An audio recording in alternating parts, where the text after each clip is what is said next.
Jumoke Davis here for the Props Network, and I'm doing it. I said I would. We're going to talk about the 2020 Australian Open. That's my first time doing tennis, but I did play Division I, so I know the sport, and I watch the sport. But this is definitely something that's kind of out of my comfort zone, so we'll see how it goes. Hope you enjoy it going through the picks with me. It's going to be a lot of fun. But here's the thing. This Australian Open this year may be the hardest to predict, not just because normally it's the hottest tournament.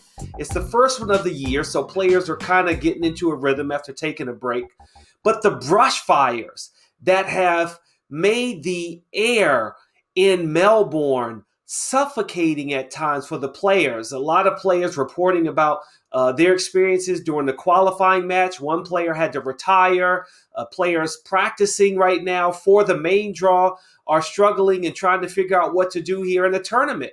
Has said that the chair umpires will have the ability to suspend matches, but this may be the first hybrid Grand Slam ever, because they do have indoor courts that the National Tennis Center could use to maybe transition this tournament from an outdoor tournament to strictly indoor, or, a little bit of some outdoor and some indoor courts, depending on the air quality. So we will see, and we'll see how I do with these picks. So let's get going. We can go right here to the Props Network, of course, and we're going to go to DraftKings. Yes, they don't just do NBA and NFL.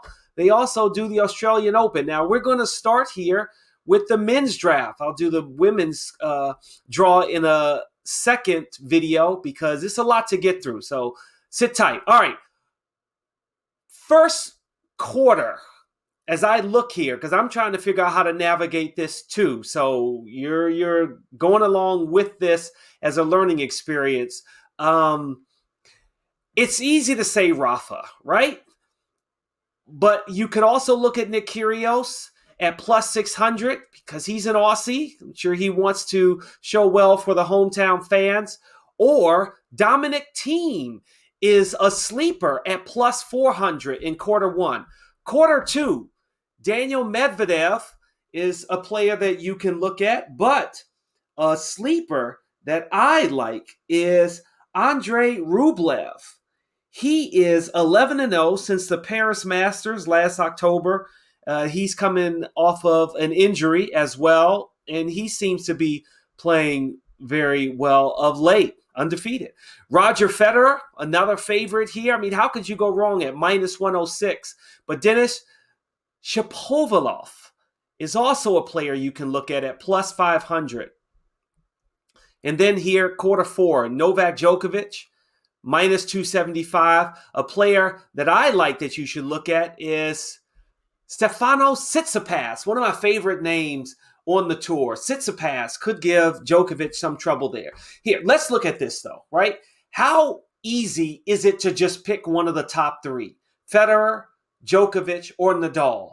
14 of the last 15 Australian Opens have been won by one of those three players. So as you go down and look at the winner for the Australian Open, who would you go with? Novak Djokovic is the odds-on favorite at plus 120. Nadal plus 400 there, as you can see. But then look at that. Roger Federer drops one. Medvedev is plus 800. Federer is plus 1,000. But what if you wanted to really try to stretch yourself and pick a player? You can go all the way down for Felix Auger-Aliassime, if I said it right, plus 20,000. Now that's a bit of a stretch, but I think you can go up here at plus 2,200. Dominic Thiem, he's a team player. I think you could see him unseat one of these players, or rather, I mean, they did win 14 of the last 15, so it would just be kind of like a new record, maybe a new era. And Dominic Thiem could be the player that unseats one of those top three. And that's what I'm going with, Dominic Thiem. But if you're hedging your bets or you're not on team Dominic Thiem, then go with Novak Djokovic right there at the top at plus 120. Happy waging, folks. Ciao for now.